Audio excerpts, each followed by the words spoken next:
La lumière qui circule dans l'univers provient des étoiles, telles que notre Soleil. Elle présente la particularité de se comporter à la fois comme une onde électromagnétique et comme un ensemble de particules appelées photons.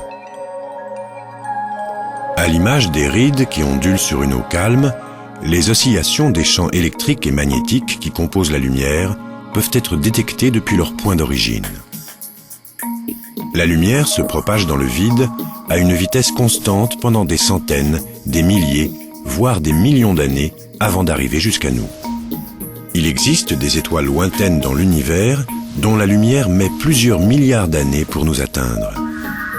Même la lumière de l'étoile la plus proche du Soleil, Proxima Centauri, met plus de 4 ans à nous parvenir, et cela à une vitesse d'environ 300 000 km par seconde.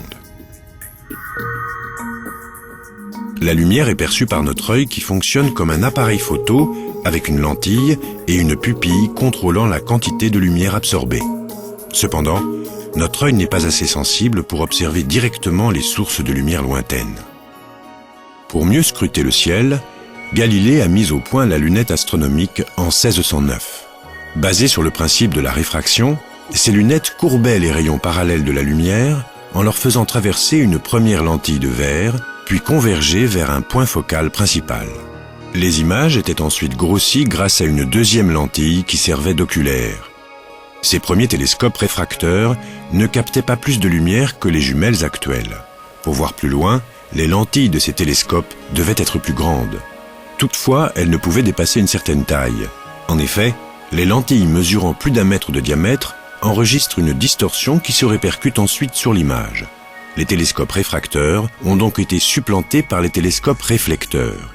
Ceux-ci utilisent un ou plusieurs miroirs pour réfléchir la lumière vers le point focal principal. Les miroirs réfléchissants nécessitent moins de maintenance que les lentilles et peuvent être bien plus grands. Par exemple, le miroir de ce télescope fait plus de 4 mètres de diamètre. Dans un réflecteur simple à 2 miroirs, la lumière est réfléchie sur le grand miroir, puis sur le petit, vers le point focal de convergence où elle est enregistrée de façon électronique. Situé à Hawaï, à plus de 4000 mètres d'altitude, l'observatoire du Mauna Kea abrite les plus grands réflecteurs optiques du monde, les télescopes jumeaux du Keck.